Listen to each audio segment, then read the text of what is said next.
Respawn en Canarias. Bienvenidos y bienvenidas a Respawn en Canarias, el programa de videojuegos por excelencia en la Radio Canaria, y llegamos en un martes totalmente eclipsado por la noticia de Ubisoft, que nos ha dejado descuadrados, a mi compañero Manu también. ¿Cómo estás, Manu? ¿Qué tal? Descuadrados, como tú mismo lo has dicho, Saúl. Muchas cosas de las que hay que hablar hoy. Tenemos, bueno, la principal noticia de hoy ha sido, bueno, pues todo lo que ha ocurrido con Ubisoft durante estos días, además de ese Xbox Developer Direct, que también está bastante cargadito, y como no, pues un lanzamiento de Hygar que no ha sorprendido a nadie en cuanto a reviews. Así que nada, vamos allá, ¿no, Saúl? Sí, nos vamos enseguida con notas del parche.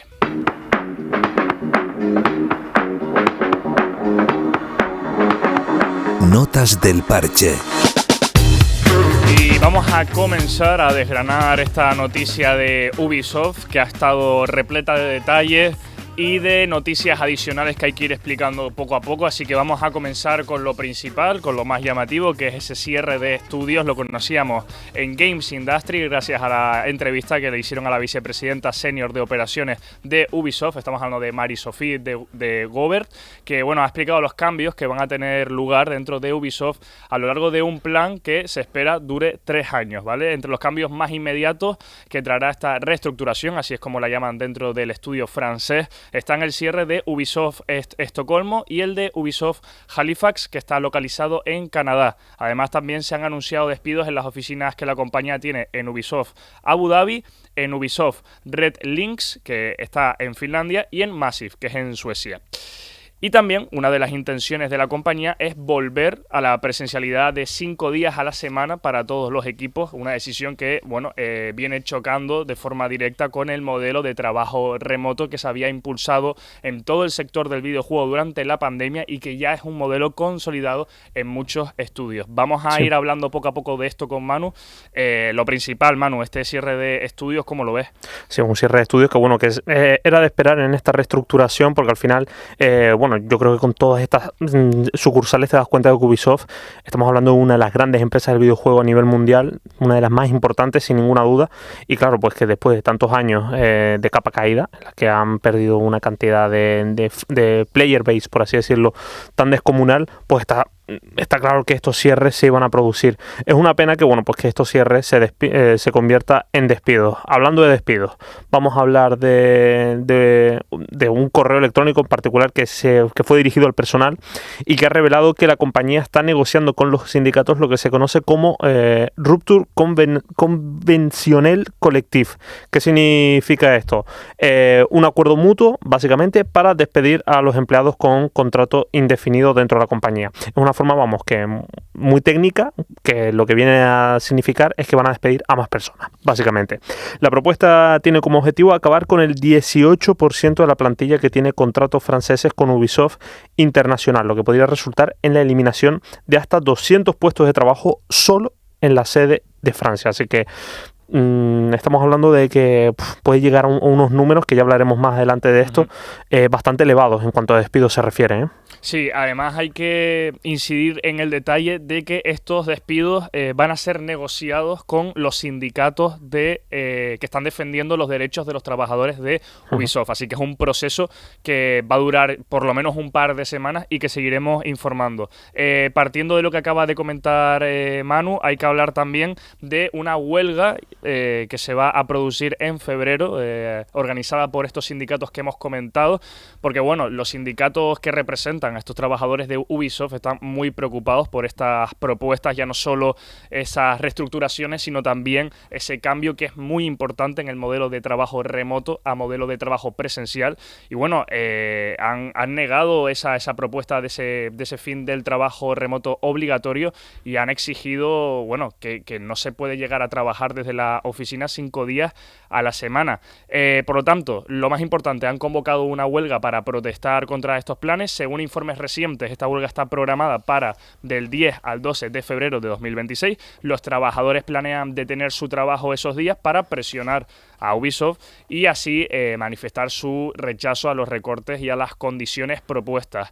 El sindicato también muy importante, Solidaires Informatique, que es el sindicato de videojuegos de Francia, ha señalado públicamente a Ubisoft por el trato que reciben sus trabajadores, el trato que han recibido durante años, ¿vale? Esto es una situación que viene de mucho atrás y, bueno, han organizado una protesta en la sede francesa de Ubisoft el pasado jueves 22 de enero, cito, como la respuesta inicial a lo absurdo de las decisiones de la dirección, y han definido el regreso al trabajo presencial en la conversación con el medio Games Industry como un plan de despido encubierto, cuyo objetivo es expulsar a los empleados de la empresa. Y termino con esta sección y cito: los representantes del personal han presenciado a varios trabajadores estallando en llanto, algunos compañeros han hecho comentarios suicidas. Si Guillemot quería hacer sufrir a la gente, no podría haberlo hecho mejor. Muy duro esto. Sí, muy duro esto que comenta, porque al final es que eso que comentaba, ¿no? Contratos indefinidos que se van a ver truncados de esta forma y, bueno, pues veremos a ver qué es de estos desarrolladores. Esperemos que encuentren un lugar mejor, que estoy segurísimo de que los hay mejores que esta sede en particular, que es la que comentan, la de Ubisoft París. Así que nada, veremos a ver qué tal. Muy importante esto que viene ahora en lo que a nosotros nos concierne, que tiene que ver con los videojuegos, porque obviamente esta reestructuración ha afectado por completo a todos los planes que tenía Ubisoft de lanzar sus próximos proyectos. Uno de ellos probablemente lo que más ha sonado ha sido la cancelación del remake de Prince of Persia: The Sands of Time. Un título, recordamos, que llevaba más de 5 años en un desarrollo complicado y que finalmente no verá la luz. Adicionalmente, se han cancelado otros 3 juegos que estaban en desarrollo, que no han sido especificados, así que nos quedaremos con esa duda.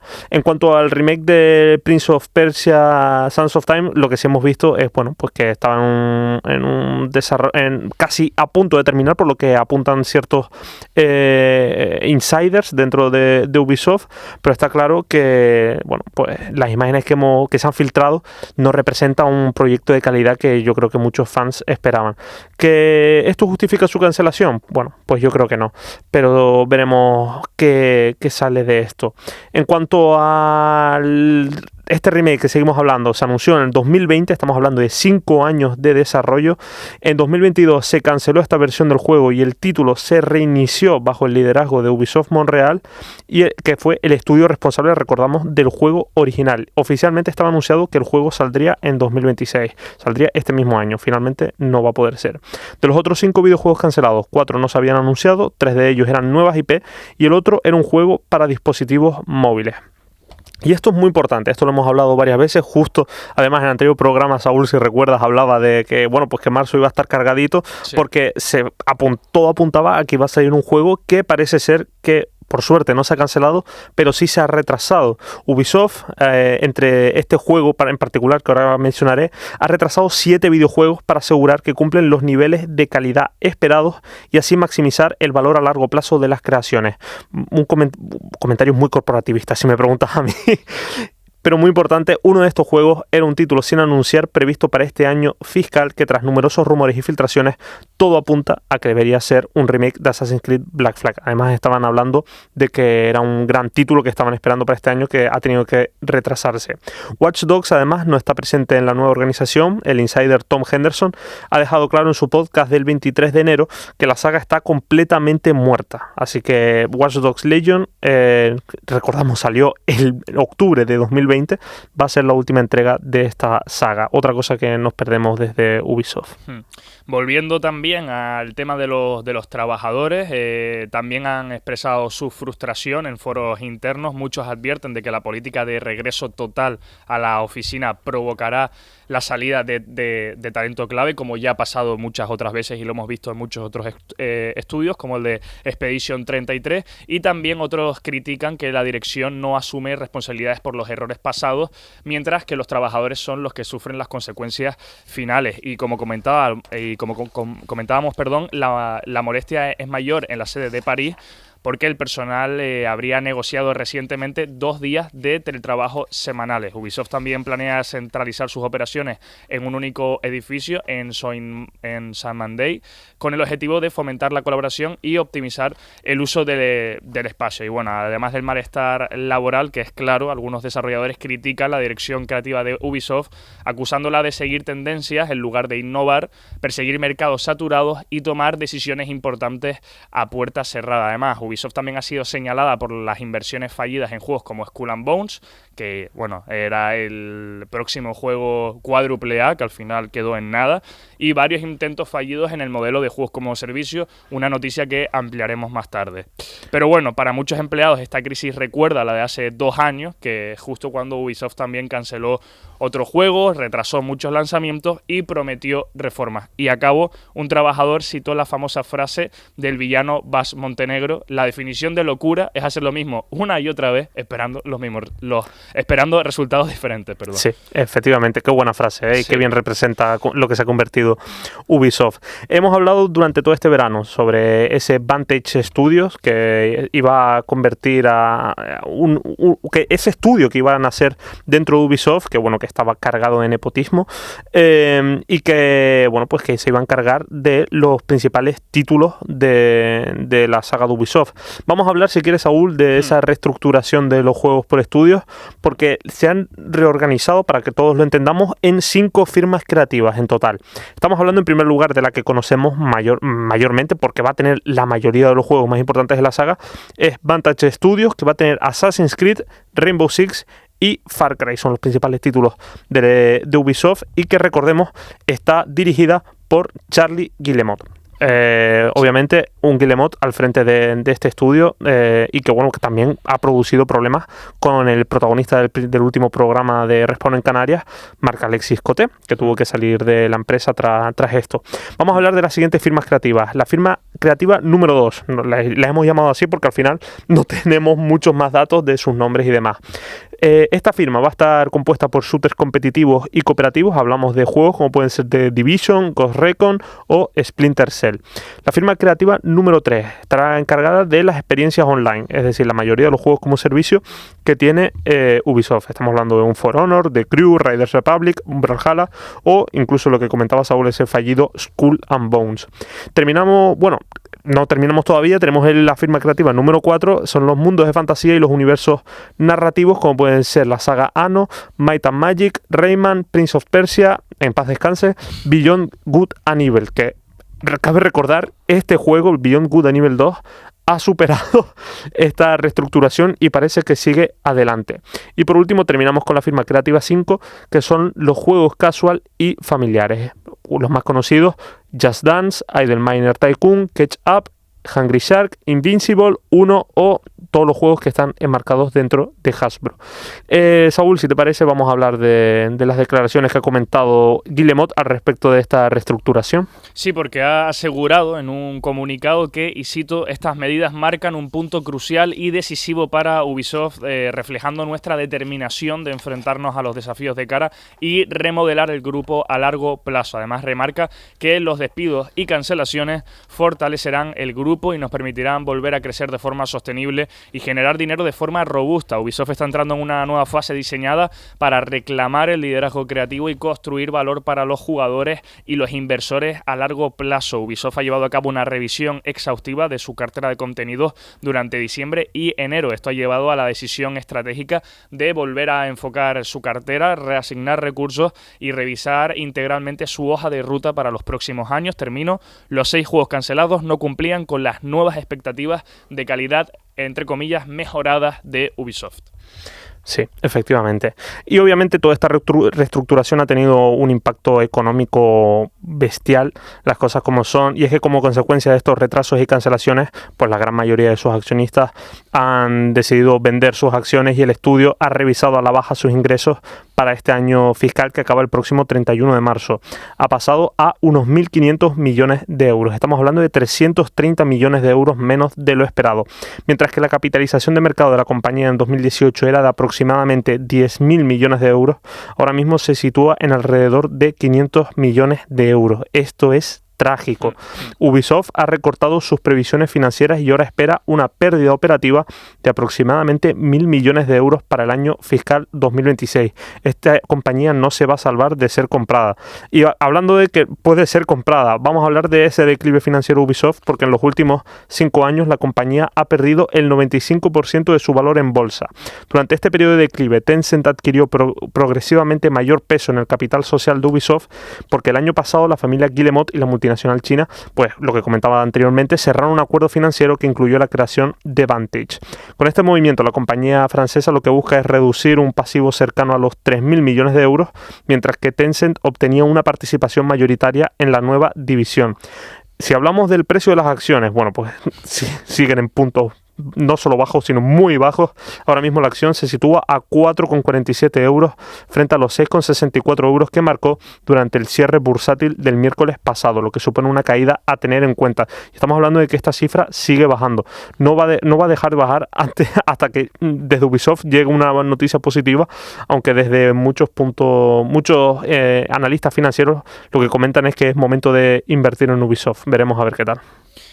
Manu, último apunte, si quieres, de este caso de Ubisoft. Recordar que Ubisoft tiene muchísimas sedes alrededor del mundo, una de ellas en España, en territorio nacional. Estamos hablando de Ubisoft Barcelona. Recordar que este estudio está ubicado dentro de lo que es el equipo de Vantage Studios, que, como decía Manu, se encarga del desarrollo de títulos tan insignia de la compañía como Assassin's Creed, Rainbow Six o Far Cry. Así que hay que echarle mucho el ojo a este estudio, porque también hace un par de años, o hace más bien un par de meses, espero no estar equivocándome, ya habían tenido algunos rifirrafes con Ubisoft y habían tenido que protestar por sus derechos en un sindicato, que es uno especializado en videojuegos en España, para también reducir esa jornada presencial dentro de las oficinas. Así que, Manu, hasta aquí todo el tema de Ubisoft. Y no es poco.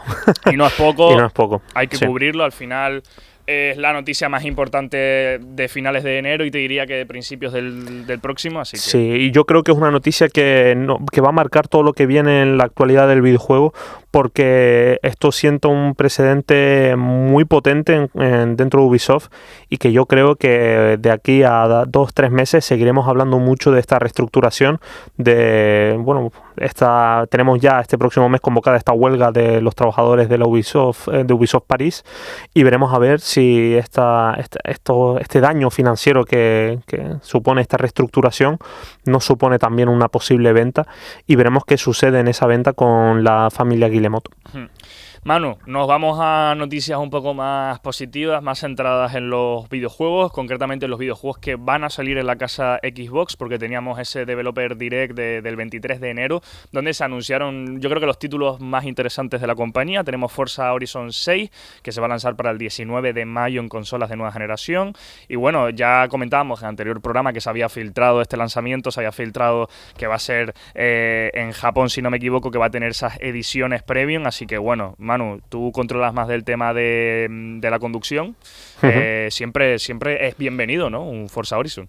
Sí, un Forza Horizon que va a salir para Xbox Series X y S, PC, Xbox para PC obviamente, Xbox Cloud, y también desde el día 1 en Game Pass. Recordar que también tiene una versión para PlayStation 5 que llegará más adelante este mismo año. Tal y como se filtró, el juego tendrá 3 ediciones, la Standard, Deluxe y Premium, además de un paquete Premium Upgrade. De todas ellas, solo la Premium incluye acceso anticipado, permitiendo jugar desde el 15 de mayo, unos días antes. El juego, ya se ha confirmado, estará ambientado en Japón e incluirá más de 550 vehículos desde el lanzamiento, incluyendo los autos de portada, que son el Toyota GR GT y el Toyota Land Cruiser J250. Según los desarrolladores, el Horizon 6 tiene el mapa más grande y detallado de toda la saga hasta ahora, además de nuevas funciones como garajes personalizables y The State. Muy interesante esto, porque al final venimos de una saga que pues sigue siendo bastante popular dentro de lo que viene siendo los juegos de carreras, pero que le faltaba un poco de innovación, yo creo que en algunos aspectos, así que esto se disfruta.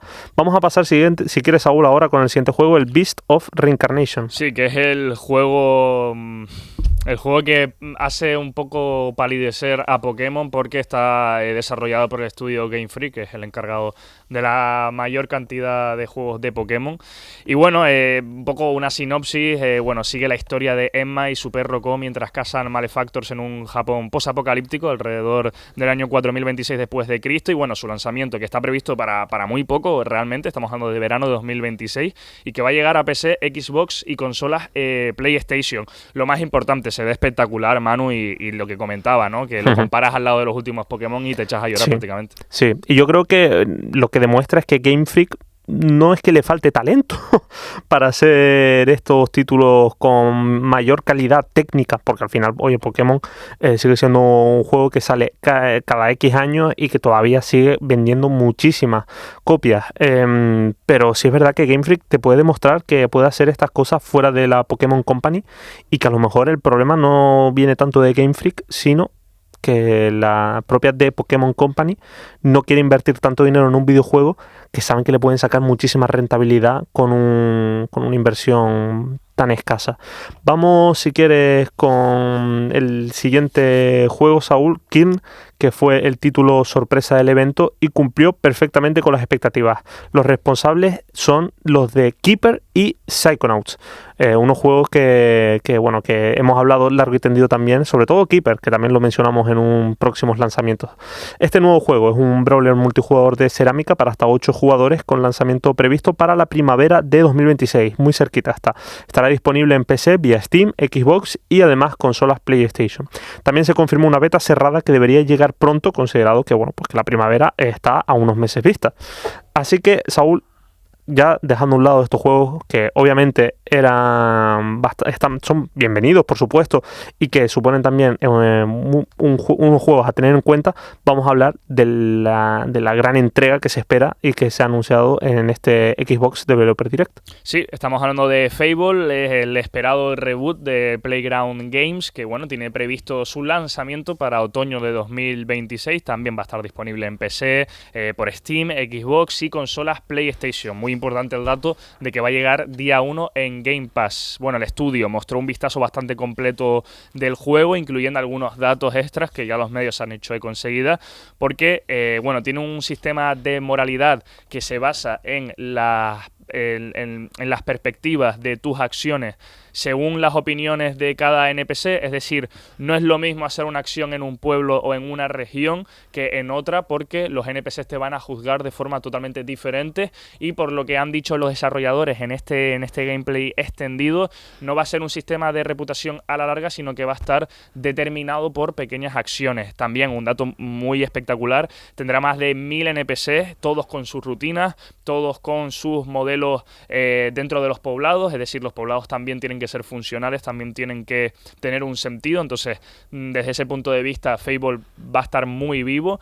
Se podrá comprar casas y te podrás casar con todos los NPCs que quieras. Por último, tiene otra vez ese humor que destaca esta saga, muy basado en el humor británico de The Office, y también va a tener casting de estrellas de la interpretación británica. Así que uno de los melocotonazos de este año, sin duda. Sí, sin ninguna duda. Eso que comentaba sobre el sistema de reputación que lo hace único, uno de los ejemplos que aparecía en este Xbox Developer Direct, que yo creo que me llamó a mí Sí. me llamó muchísimo la atención, y es que si pateas un pollo, por ejemplo, delante de una persona, el patear los pollos típicos de esta saga, que al final es un meme dentro de la comunidad de Fable, si pateas un pollo delante de una persona, solo esta se acordará de ello, es decir, al hablar con esa persona te recordará como la persona que pateó un pollo, obviamente, pero si hay muchas personas alrededor, serás conocido en esa región como el pateador de pollos. Eso me parece, la verdad, que muy interesante, ¿no? Añade una dinámica muy interesante. Tenemos aquí a Fernán que se está meando de la risa con esto. Y eso que no ha visto el vídeo, ¿eh? Sí, la verdad que es algo bastante único, pero al parecer pues ofrece ese sistema de reputación que pues tiene esa subjetividad que yo creo que puede revolucionar por completo lo que a reputación se refiere dentro de un videojuego. Muy interesante también eso que comentabas, ¿no? Lo del algo que se recuerda mucho a The Office, porque incluso en los planos de cámara y demás vemos como una estética muy, muy de Office, valga la redundancia, Sí. porque vemos esos movimientos ligeros de cámara, esas bromas sarcásticas y demás, que yo creo que le dan un toque muy, muy original a este Fable y que yo creo que puede ser una de dos. Puede ser un candidato a GOTY, en el caso de que salga en condiciones y ofrezca todo lo que promete en condiciones. Estamos hablando, puede ser un candidato a GOTY, o se puede quedar en el intento y que la gente lo olvide. Esperemos que hablemos de un candidato al GOTY. Y otro juego que a lo mejor podría estar como candidato a GOTY es Crimson Desert, que por fin, después de múltiples retrasos, ya está listo para su lanzamiento. Lo ha comunicado el propio estudio Pearl Abyss en Steam. Han agradecido, por supuesto, el apoyo y la paciencia de todos los fans.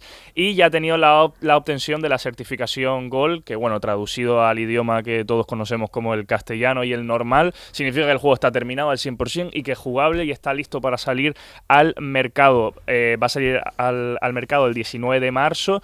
Y bueno, Manu, tenemos ganas de ver este juego. Tú eras uno de los que decía que marzo está lleno de lanzamientos, sí, en principio por Crimson Desert, que bueno, es un RPG, para quien no lo conozca, es un RPG de mundo abierto que está basado en el lore del MMORPG de este estudio, de Black Desert, y que incluye múltiples sistemas. Tenemos housing, luchas contra bosses, un set de movimientos espectacular, más propio del hack and slash que de un combate de Souls-like. Entonces, promete mucho, ¿no, Manu? Sí. Un juego muy ambicioso en todos los sentidos. Estamos hablando de un juego que tiene muchas mecánicas distintas y que, por lo menos por lo que se ha visto en gameplay, parece que logra ofrecerlas en condiciones. Así que veremos a ver, porque ya que estamos hablando de candidatos al GOTY, es muy temprano para saberlo, estamos hablando de enero, pero bueno, un juego de estas características, si sale en condiciones, ojo que podríamos tener el juego del año sin ninguna duda.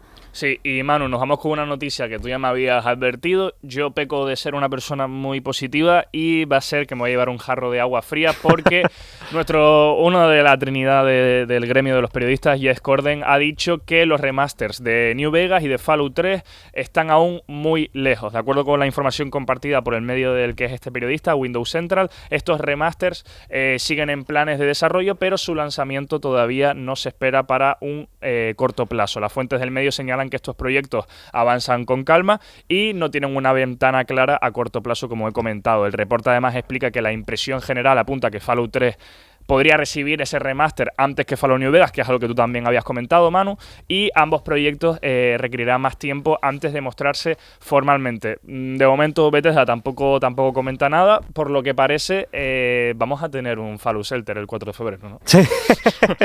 Tiene pinta que vamos a tener el avance del reality de Fallout Shelter. Sí, pues tiene toda la pinta. Bueno, no me sorprende, sinceramente. Y si lo comenta Jez Corden, no creo que esté muy, muy alejado.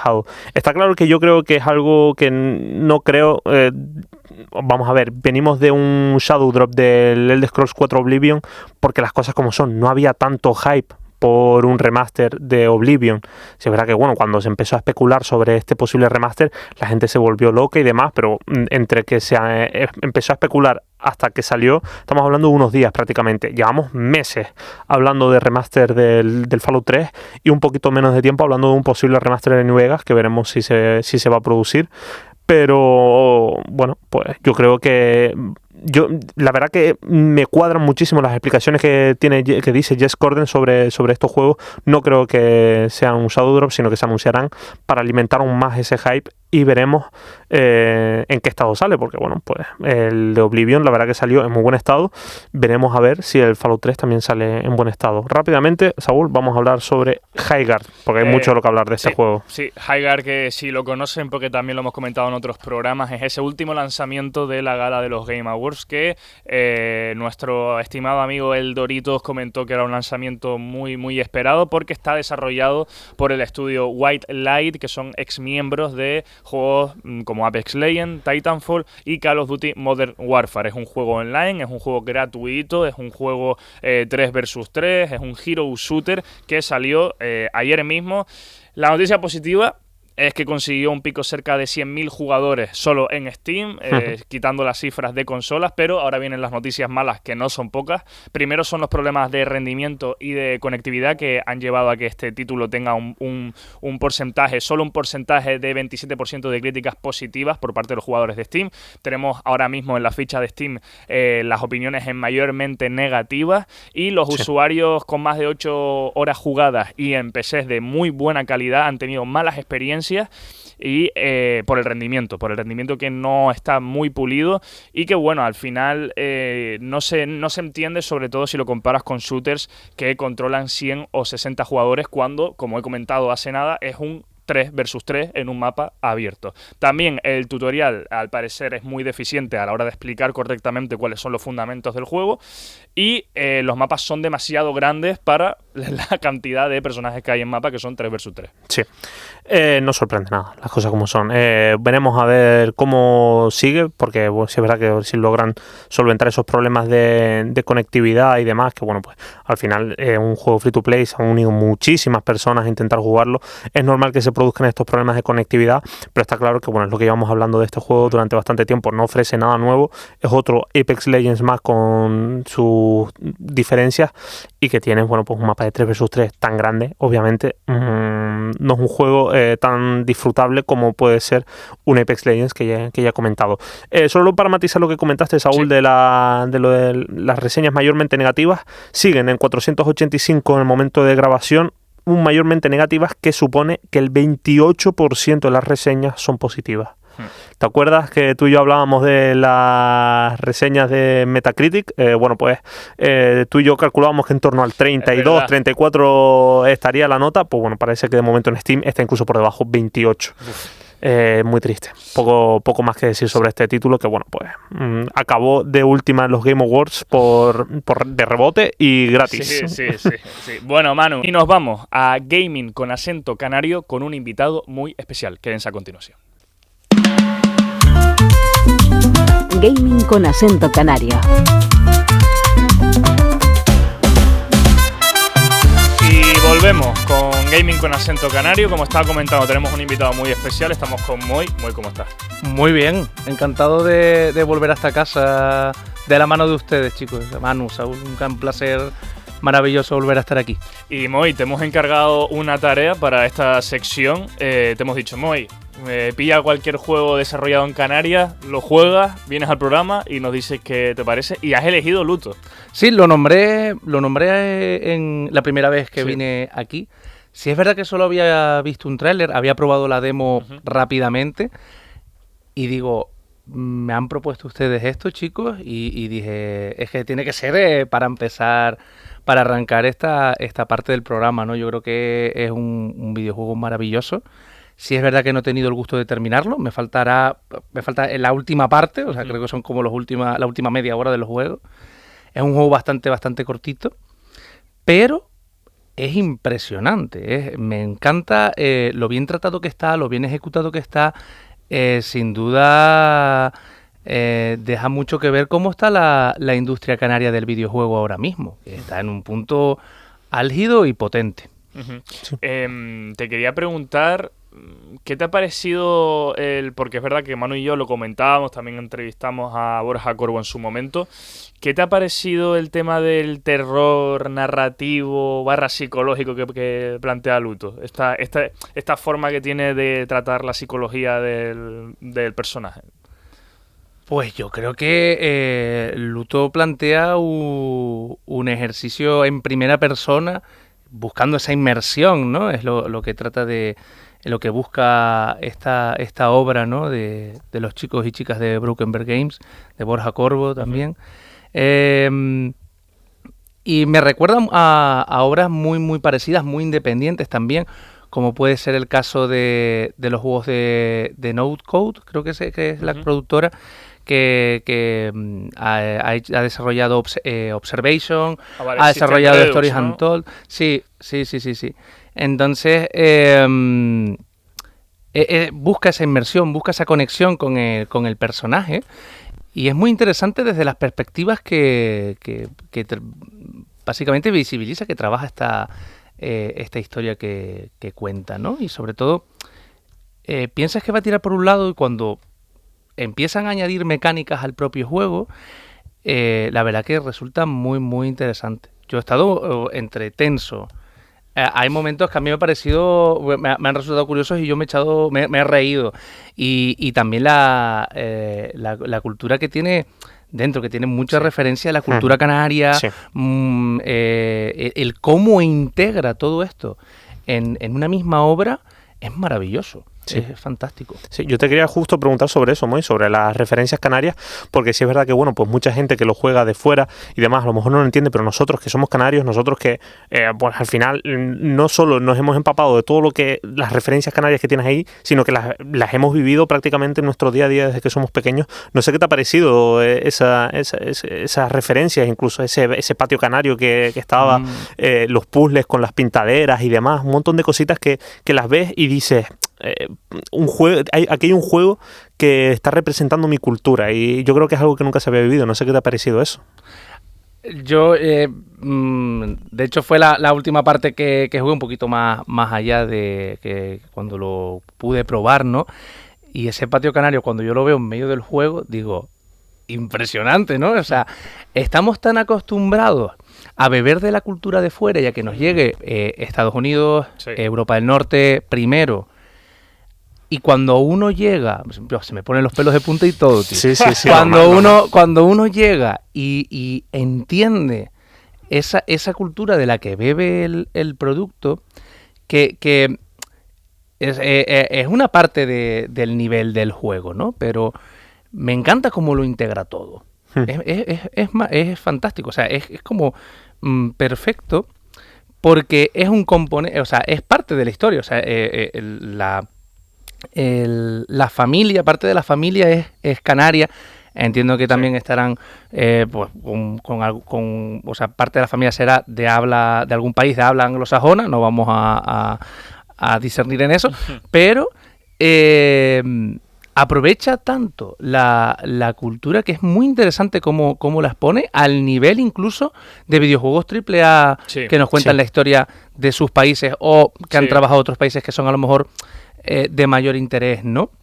Entonces el que podamos llevar el cómo se lleva esa magua de lo canario afuera, porque al final este videojuego se ha exportado afuera, lo estará jugando a nivel internacional pues unos cuantos jugadores, ¿no? Entonces ya esos jugadores, esas jugadoras ya están viviendo eso y la verdad que es una forma de abanderar nuestra cultura más allá de los estándares, que yo creo que podemos salir y sobre todo de los espacios chiquitos, de los espacios pequeños.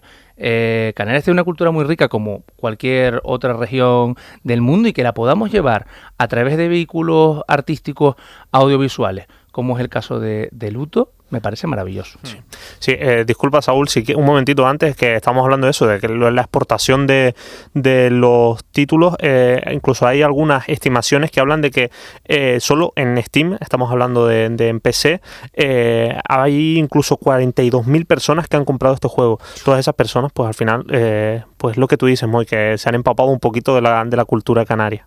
Sí, y al final también poniendo otro ejemplo, que soy muy pesado y que algún día pues me pagarán por patrocinio involuntario de Game Kitchen con Blasphemous.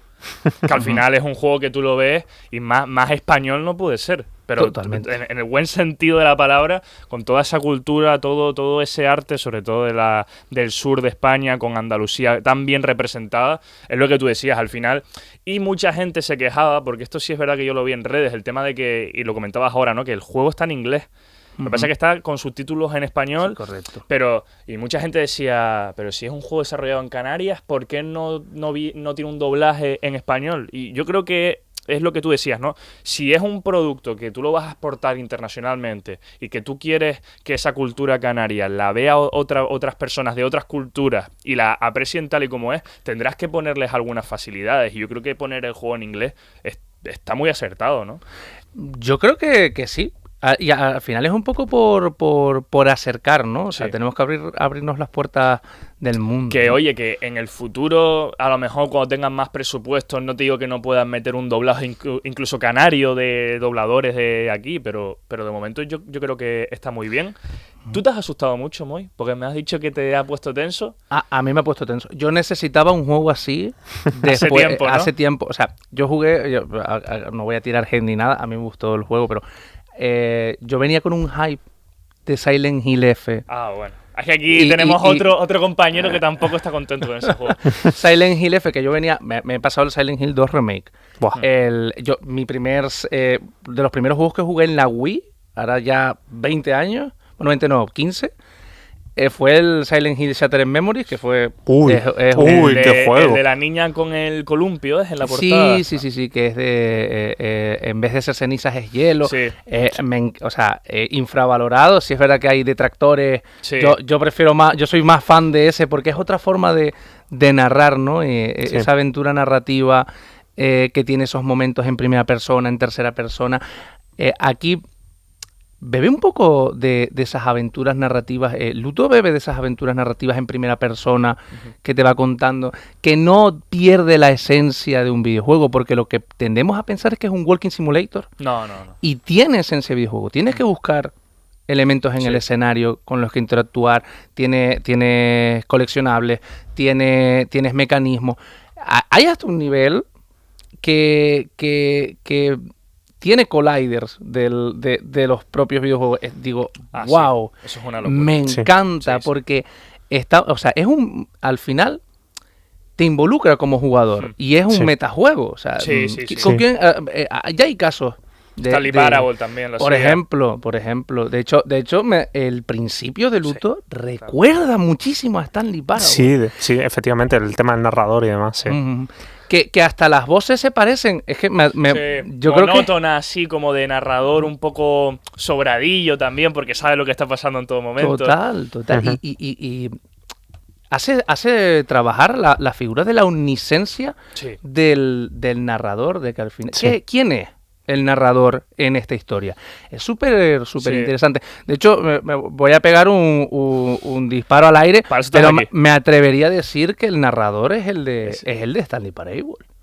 No lo sé, no sé si se puede consultar, o si no, una fe de ratas. A ver si Borja aquí. Corvo nos puede decir. Pues. A ver Pero- si, sí, exacto. Lo hablaremos con Borja, a ver qué nos puede comentar sobre este juego. Sí. Es que no he tenido oportunidad de informarme, pero se parece muchísimo. Sí, ¿no? Es como que busca el hecho de que a nosotros nos parezca normal la existencia de ese narrador y cuando empieza a avanzar en la Sí. historia y se vuelve un elemento disruptivo, decir, esto no, el narrador nos quiere llevar por un lado y tenemos que ir por el otro. Sí. Sí. Sí, sobre Me eso parece tremendo. sobre eso yo te quería preguntar justo, Moy, porque tú además también eres muy fanático del cine y Borja nos confesó que también es un enamorado del cine y que se empapa mucho de eso, Luto. ¿En qué lo has notado tú en cuanto a esas cositas del cine, narrativa y sobre todo también eso que comentabas, ¿no? La cuarta pared, cómo rompe esa cuarta pared con el jugador o con el espectador y nos mete de lleno en una historia de esta forma? Yo creo que ya estaríamos destripando un poco el juego si digo en qué momento exacto Claro. sucede, pero sí es verdad que aprovecha mucho, o sea, hay un punto en el que tú ya te empiezas o al menos yo me noto a separar el personaje de yo como jugador. O sea, ya hay un momento clave que Sí. es esto está yendo por otro lado, como quien dice, y luego... ¿me podías repetir la pregunta? Perdona, porque Sí, es mucha información. Sí, No, el tema de cómo lo vives, ¿no? Desde el punto de vista de alguien que le gusta también mucho el cine, ¿qué le has notado ahí que se empapa mucho del cine, como nos comentaba Borja? Hay un nivel entero, hay una parte del juego entero que literalmente son todo referencias y referencias y referencias que al final logran crear ese universo en el que vive el protagonista y sobre todo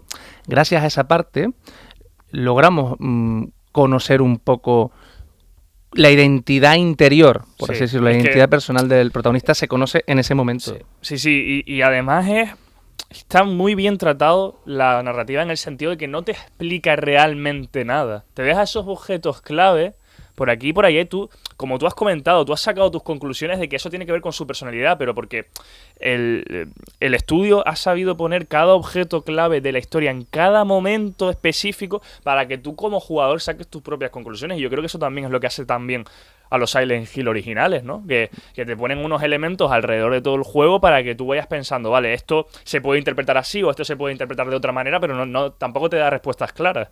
Igual que lo que tú comentabas, ¿no? Yo creo que la voz de ese narrador puede ser de Stanley Parable. Bueno, yo creo que puede ser de su conciencia incluso. Del personaje. Incluso. Sí. Al final hay una dicotomía entre si es diegético o extradiegético, si es dentro del universo o sale hacia nosotros. Claro. Es una perspectiva muy, muy interesante y estamos ante un videojuego de estudio. Sí, o sea, sí. Y de autores. Y de autores, que es muy importante. Moy, me habías comentado que también para esta sección tenías una lista de juegos desarrollados en Canarias. Sí, pero no la tengo preparada. Bueno, vengo con los deberes a mitad. Bueno, pues te tenemos que plantear para la próxima otro juego desarrollado en Canarias, que yo creo que ya alguno ya se me viene a la cabeza y ya te lo comentaremos después. Pero nada, muchísimas gracias, Moy. Manu, ¿tienes alguna pregunta más? Yo creo que el análisis de Moy ha estado perfecto. Sí, la verdad que sí, nos ha gustado mucho el análisis de Moy.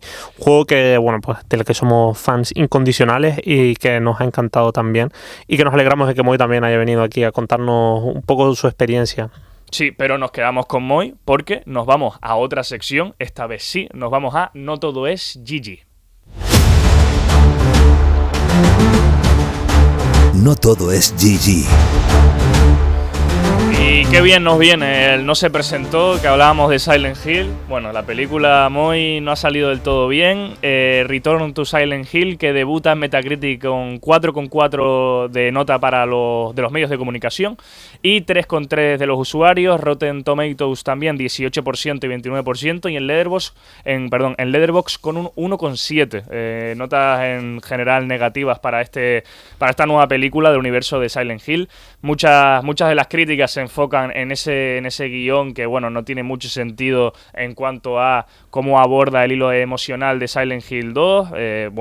Lo que es la profundidad psicológica de los personajes la sustituye por escenas caóticas sin ningún tipo de peso dramático. Además, muchos críticos la han descrito como nonsensical, bueno, con cambios de trama que no aportan nada y que no tiene mucho rumbo narrativo.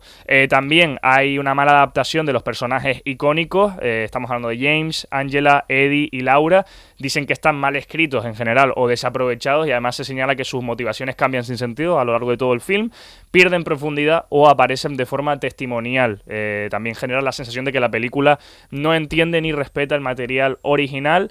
Se supone que Silent Hill es terror psicológico. Aquí también comentan muchos medios que se abusa mucho de los jumpscares, que es todo lo contrario a lo que entendemos hoy en día como terror psicológico. El CGI y los efectos visuales no encajan del todo en lo que es la película. Se dice también que tienen muy baja calidad. Y eso es todo en general, Manu. Empezamos por ti y luego ya vamos con Moy. Sí, a ver, es un juego que yo creo que... disculpa, madre mía. Es una película que, bueno, que se aleja muchísimo del material original, que es el juego, el Silent Hill 2, y que ofrecía tanto, es un juego que ofrece tanto a nivel narrativo y que con una buena adaptación en película o en serie, yo creo que hubiera sido mejor serie, habría hecho de este juego una adaptación, una obra maestra. Pero sí es verdad que también estamos hablando de que viene de un director que ya fracasó en las primeras entregas. Estamos hablando de las películas de Silent Hill y bueno, el equivalente de Silent Hill 2, pero en película, pero que nada tienen que ver con el material original, y que, bueno, pues al final se demuestra que pues está bastante lejos de lo que se esperaba de esta entrega. Moy. Pues a mí me parece muy, muy triste que un videojuego, que se haya hecho una adaptación cinematográfica de un videojuego con una complejidad narrativa impresionante, ¿no? Como es Silent Hill 2.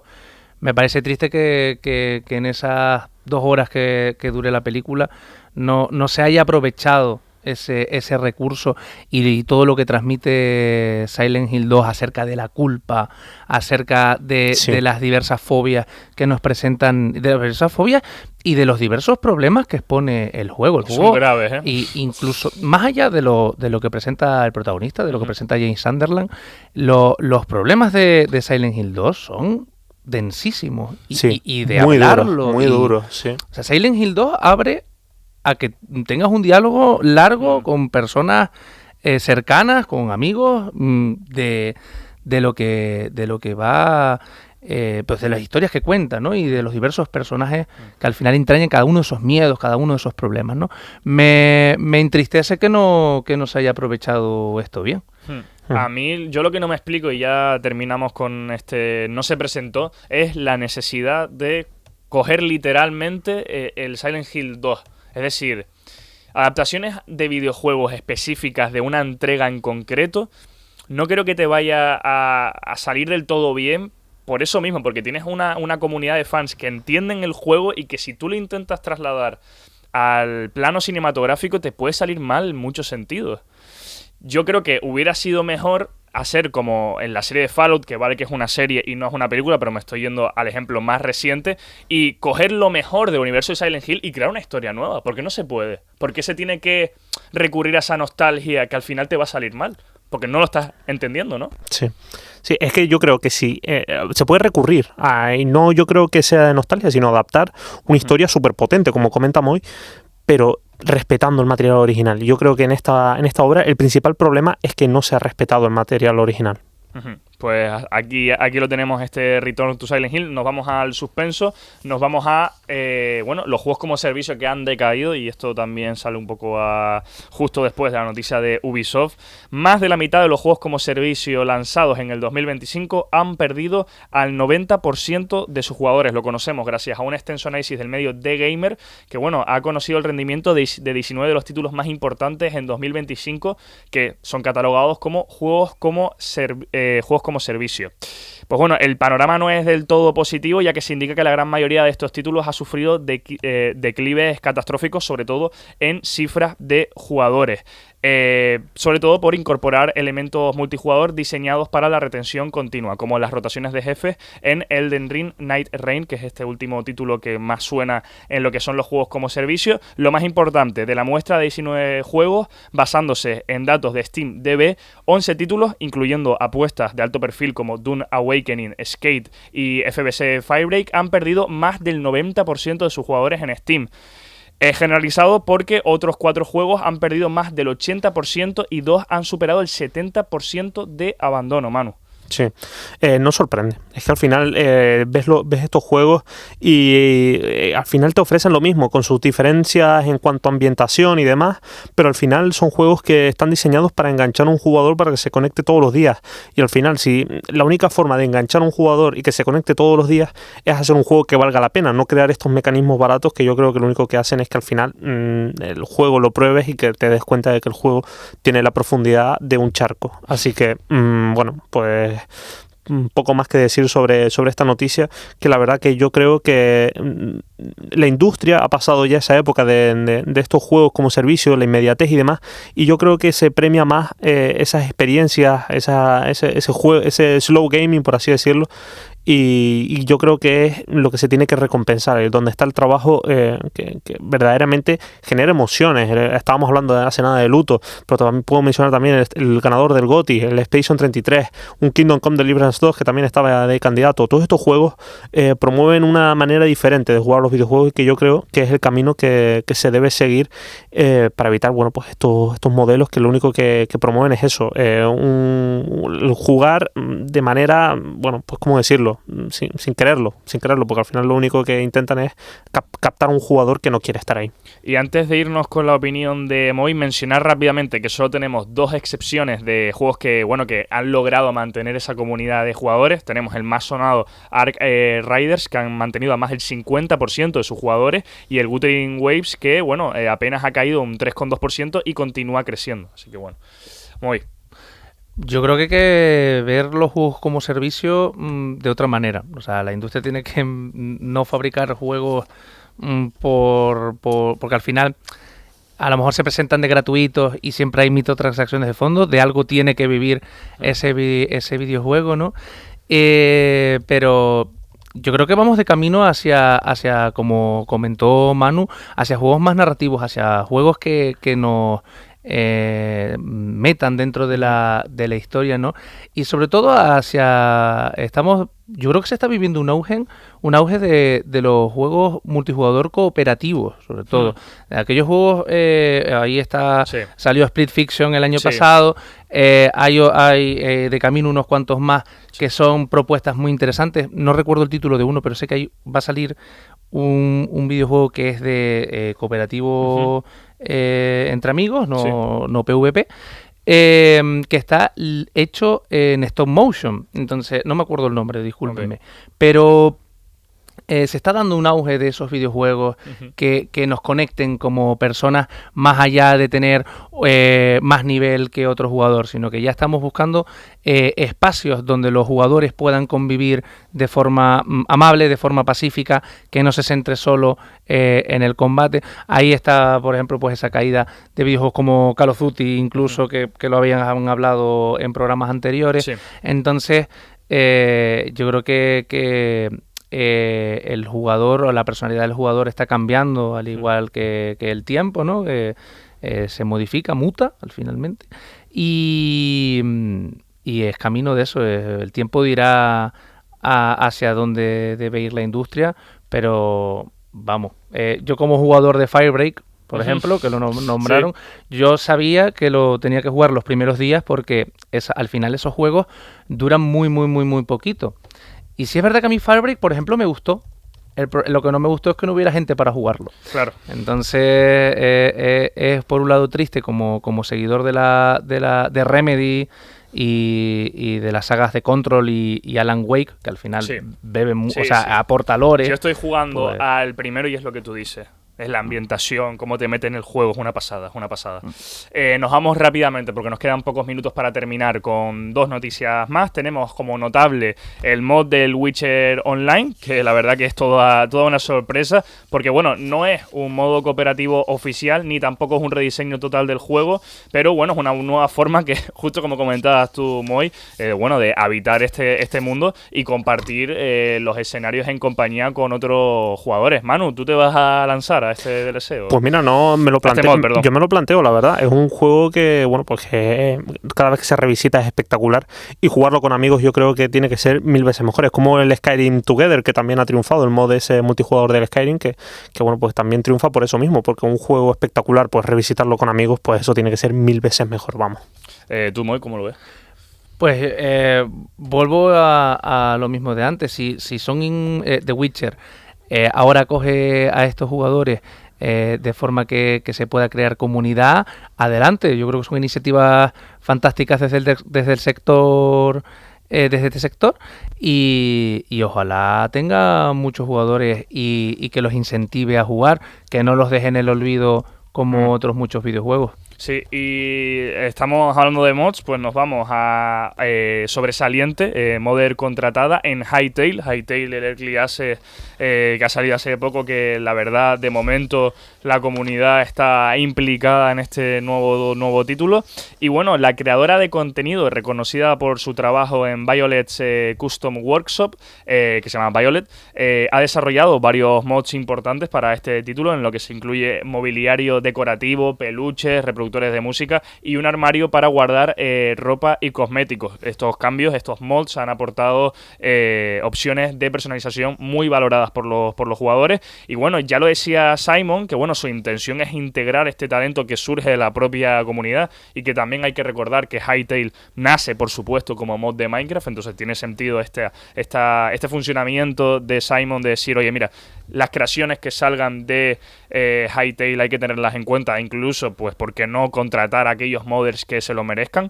Yo creo que es una muy buena noticia, Manu. Sí, muy buena noticia, porque al final tener en cuenta a estos creadores de contenido para un juego, y que, bueno, pues que Simon sea capaz de reconocer ese ¿cómo decirlo? Ese talento y poder traerlo al juego para crear contenido de calidad para los jugadores, yo creo que es súper positivo. Así que me alegro muchísimo de que tengan en cuenta a la comunidad. Muy. Yo coincido con las palabras de Manu también, de al final si hay modders, si hay ingenieros, si hay desarrolladores que apuestan por mejorar estos videojuegos, pues yo creo que hay que coger filosofías de empresa como la que está desarrollando Hytale, de contar con los modders, de contratarlos para que puedan seguir desarrollándolo y expandiendo los límites de estas obras, sobre todo para su rejugabilidad y que no pierda jugadores.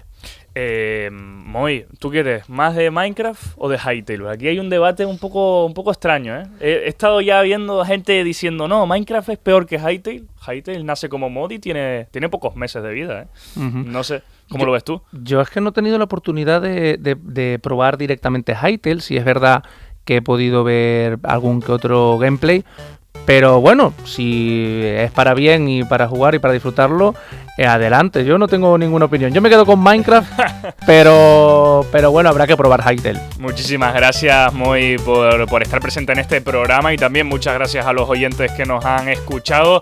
Recuerden, seguimos en la Radio Canaria, seguimos en nuestras redes sociales y por supuesto seguiremos respawneando en las Islas Canarias. Muchas gracias.